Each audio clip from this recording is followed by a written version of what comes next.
And we're getting some breaking news at this moment. US President Joe Biden has levied tough new sanctions against Russia and has now described the events in Ukraine as the beginning of a Russian invasion. Biden has cut off Russia from Western financing and has imposed sanctions on Russian elites as well.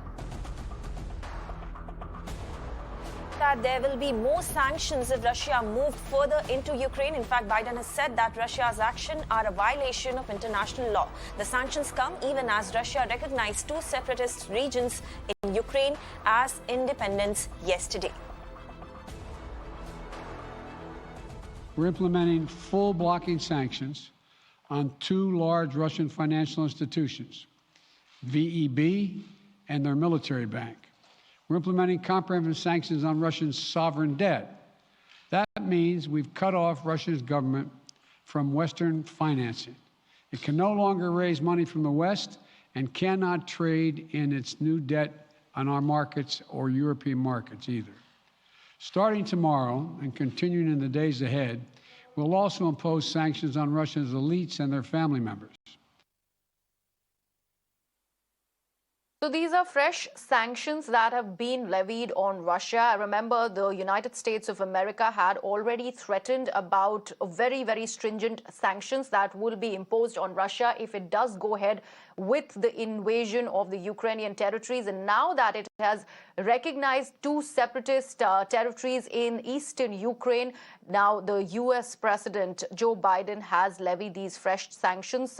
In fact, this is Biden's move to impose a fresh tranche of sanctions against Russia, and this is a very, very strong first move. My colleague Srinjoy Chaudhary now joins me on the broadcast. Srinjoy, something that was very, very evident, fresh sanctions and very strong ones at that imposed against Russia. Oh, undoubtedly. The important point to note, these sanctions on these two banks amount to $80 billion.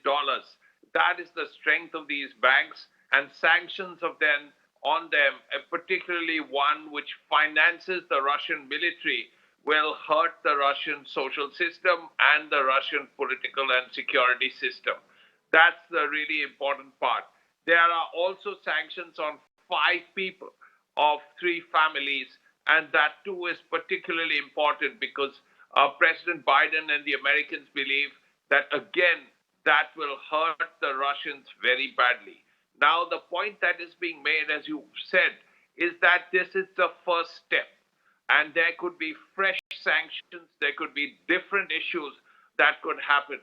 The third point that has to be noted is that Germany already, and that this happened yesterday, President Biden made a reference to it, that on the advice of the United States, Germany has shut down all work on the pipeline that was to supply natural gas to Germany in the future. Once that happens, then clearly this is another way to cut down on Russian imports. And if Russia is not exporting natural gas to Germany, it is a financial setback. Now the question is, these sanctions are going to hurt, these financial restrictions are going to hurt. Has President Putin taken them into consideration?